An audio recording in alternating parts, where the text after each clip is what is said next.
जय श्री कृष्णा, जय जय श्री राधे। आप सभी को मेरा कोटि कोटि प्रणाम। आप सभी दर्शकों को श्री गणेश चतुर्थी की हार्दिक शुभकामनाएं। गणेश चतुर्थी को कलंक चतुर्थी के नाम से भी जाना जाता है और कहा जाता है कि भाद्रपद की चतुर्थी के दिन अगर हम गलती से भी रात्रि में चंद्रमा का दर्शन कर लेते हैं तो हमें कलंक लगने का भय रहता है। चोरी का या किसी भी तरह का हमारे ऊपर झूठा आरोप लग सकता है। ऐसे ही जब भगवान श्री कृष्ण ने गलती से इस चंद्रमा को देखा चतुर्थी के दिन भाद्रपद में, तब उनके ऊपर भी समयंतक मणि की चोरी का आरोप लगा था, जो कथा आप सभी जानते हैं। और थोड़ा संक्षेप में मैं आप सभी को वो कथा आज सुनाऊंगी। द्वारकापुरी में सत्राजीत नाम का एक यदुवंशी रहता था। उसने भगवान श्री सूर्य नारायण की आराधना की और भगवान ने प्रसन्न होकर के उनको ये मणि, समयंतक मणि दी।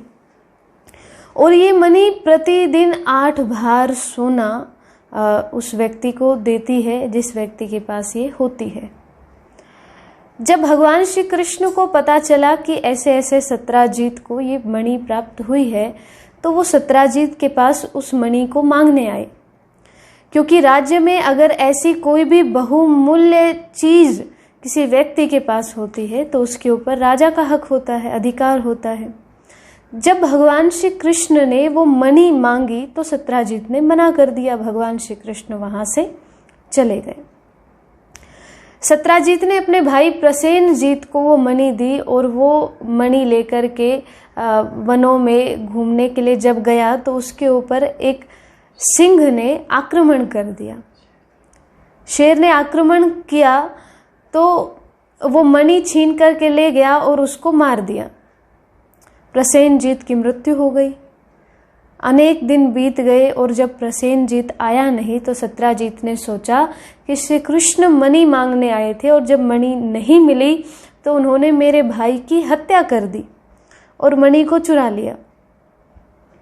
चारों तरफ भगवान श्री कृष्ण का बड़ा अपमान हुआ और इस अपमान को विश्राम देने के लिए और इसको नष्ट करने के लिए और इस चोरी के आरोप को मिटाने के लिए भगवान श्री कृष्ण उस मणि को ढूंढने के लिए वनों में जाते हैं।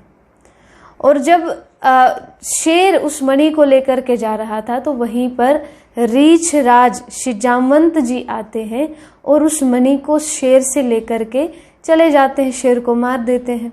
ले जाकर के अपनी पुत्री को वो मणि दे दी और वो मणि लेकर के पुत्री उनकी खेलने लगी। भगवान श्री कृष्ण जब वनों में आए, आकर के देखा प्रसेनजीत मरा हुआ है, पास में शेर भी मरा हुआ है, तब रीछ के पैरों को फॉलो करते हुए भगवान उस गुफा में पहुंचे और गुफा में जाकर के देखा कि एक लड़की, एक कन्या उस मणि के साथ खेल रही है। तो भगवान ने उस कन्या से कहा कि ये मणि मुझे दे दो। तभी वो कन्या जोर जोर से रोने लग जाती है और उसके पिता श्री जामवंत जी आते हैं और भगवान श्री कृष्ण के साथ युद्ध प्रारंभ हो जाता है। भगवान श्री कृष्ण की सेना 7 दिन तक उस गुफा के बाहर उनका इंतजार करती है, लेकिन भगवान नहीं आए। तो उन्हें लगा कि भगवान श्री कृष्ण अब इस धराधाम पर नहीं रहे होंगे, इसीलिए वो आए नहीं। तो इसीलिए सारी की सारी सेना वापस चली जाती है। भगवान का युद्ध चलता रहा श्री जामवंत जी के साथ। 28 दिन तक युद्ध चला, लेकिन किसी की हार नहीं हुई, किसी की जीत नहीं हुई। तब जामवंत जी को आश्चर्य हुआ कि मेरे सामने तो बड़े से बड़ा योद्धा नहीं टिक पाता था, तो ये योद्धा जरूर कुछ अलग है, कोई चमत्कारी व्यक्ति है। चरणों में गिर गई, पूछा आप कौन है? तब कहा राम कृष्ण दो एक है, मैं तो वही राम हूँ जिसकी आराधना तुम पूर्व जन्म में करते थे। तुम्हारी इच्छा आज मैंने इस जन्म में पूर्ण की, तुम्हारी और युद्ध करने की इच्छा थी तो वो मैंने अब पूर्ण की है। तो ये समयंतक मणि जिसकी वजह से मेरे माथे पर कलंक लगा है, ये मणि मुझे चाहिए।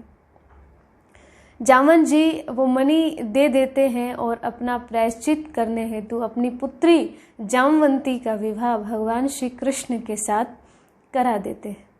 भगवान श्री कृष्ण पत्नी और मणि सहित वापस द्वारका में आते हैं। द्वारका में घर घर खुशियाँ छा जाती हैं और जो मणि थी वो सत्राजीत को श्री कृष्ण देने गए। तब सत्राजीत को बड़ा पश्चाताप हुआ और उन्होंने अपनी पुत्री सत्यभामा का विवाह भगवान श्री कृष्ण से कराया। मणि देनी चाहिए, लेकिन श्री ठाकुर जी ने वो मणि नहीं ली। कुछ ही समय के बाद सतधनवा को पता चला और अक्रूर जी के कहने पर वो जाता है मणि लेने के लिए और वहाँ पर सत्राजीत की हत्या कर देता है। सत्राजीत की हत्या का समाचार सुन के भगवान श्री कृष्ण वहाँ आते हैं और सतधनवा को जब पता चला कि कृष्ण आ रहे हैं, उन्होंने अक्रूर जी को वो मणि दे दी। सतधनवा को मारने के लिए भगवान आए, बलराम को बताया। श्री ठाकुर जी जब आए, सतधनवा का उद्धार किया, तो वहाँ पर उन्हें वो मणि नहीं मिली। जब बलराम जी आए तो श्री ठाकुर जी ने कहा वो मणि मुझे नहीं मिली है। तो बलराम जी को विश्वास नहीं हुआ, वो विदर्भ चले गए और इधर पूरी नगरी में ये समाचार फैल गया कि भगवान श्री कृष्ण ने मणि के लिए अपने भाई का ही त्याग कर दिया। भगवान श्री कृष्ण का बहुत अपमान हुआ, बहुत निंदा हुई। भगवान श्री कृष्ण बड़े व्यतीत थे कि मैंने जो कार्य किया ही नहीं उसकी बदनामी मुझे लगी है, उसका कलंक मुझे लगा है। तो उन्हें व्यथित देख श्री नारद जी का आगमन हुआ। नारद जी ने कहा कि आप सिद्धि विनायक का जो व्रत होता है वो व्रत कीजिए। तो कहा पहले ये बताइए कि मुझे ऐसी क्या भूल हो गई कि जो अपराध मैंने किया नहीं उसकी भी सजा मुझे मिल रही है, उसका दंड मिल रहा है। तो श्री नारद जी ने कहा कि आपने जो भाद्रपद की चतुर्थी होती है उसमें आपने चंद्रमा को देख लिया था और उसकी वजह से आपको कलंक लग गया। बोले भाद्रपद की चतुर्थी के दिन चंद्रमा को ऐसा क्या हो जाता है कि उसको जो देख ले उसको कलंक लग जाए। तब नारद जी ने श्री गणेश जी की कथा सुनाई कि एक बार चंद्रमा ने गणेश जी के स्वरूप का उपहास उड़ाया कि ये क्या स्वरूप है तुम्हारा। तब श्री गणेश जी ने उनको श्राप दे दिया कि जाओ, मेरे स्वरूप का तुम उपहास उड़ाते हो, जाओ, आज के बाद तुम्हारा स्वरूप कोई देखना नहीं चाहेगा। जब ये श्राप दिया तो श्री चंद्रमा जी बड़े रुष्ट होकर के, बड़े व्यथित होकर के मानसरोवर में जाकर के पुष्प में छुप जाते हैं और बड़े व्यथित हैं, बड़े दुखी हैं। सब लोगों को बड़ा दुख हुआ उनके लिए। तभी सब देवी देवता सिद्धि विनायक का व्रत करते हैं और उनको प्रसन्न करते हैं। उनसे प्रसन्न होकर के श्री गणेश जी ने अपना श्राप वापस लिया और कहा कि वैसे तो मैं तुम्हें श्राप से मुक्ति दे रहा हूँ, लेकिन एक दिन के लिए श्राप रहेगा। वर्ष में एक बार यानी भाद्रपद की चतुर्थी के दिन जो भी मनुष्य तुम्हें देखेगा उसको कलंक अवश्य लगेगा।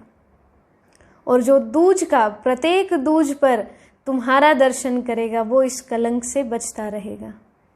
और जो सिद्धि विनायक का व्रत करेगा, गणेश चतुर्थी का व्रत करेगा, उसे इस कलंक से मुक्ति अवश्य मिल जाएगी।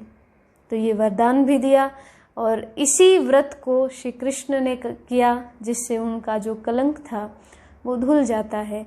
तो आप सब भी अगर ऐसे कलंक से बचना चाहते हैं या कोई ऐसा कलंक लगा है तो आप ये व्रत अवश्य करें। तो आप सभी को पुनः गणेश चतुर्थी की हार्दिक शुभकामनाएं। जय श्री गणेश।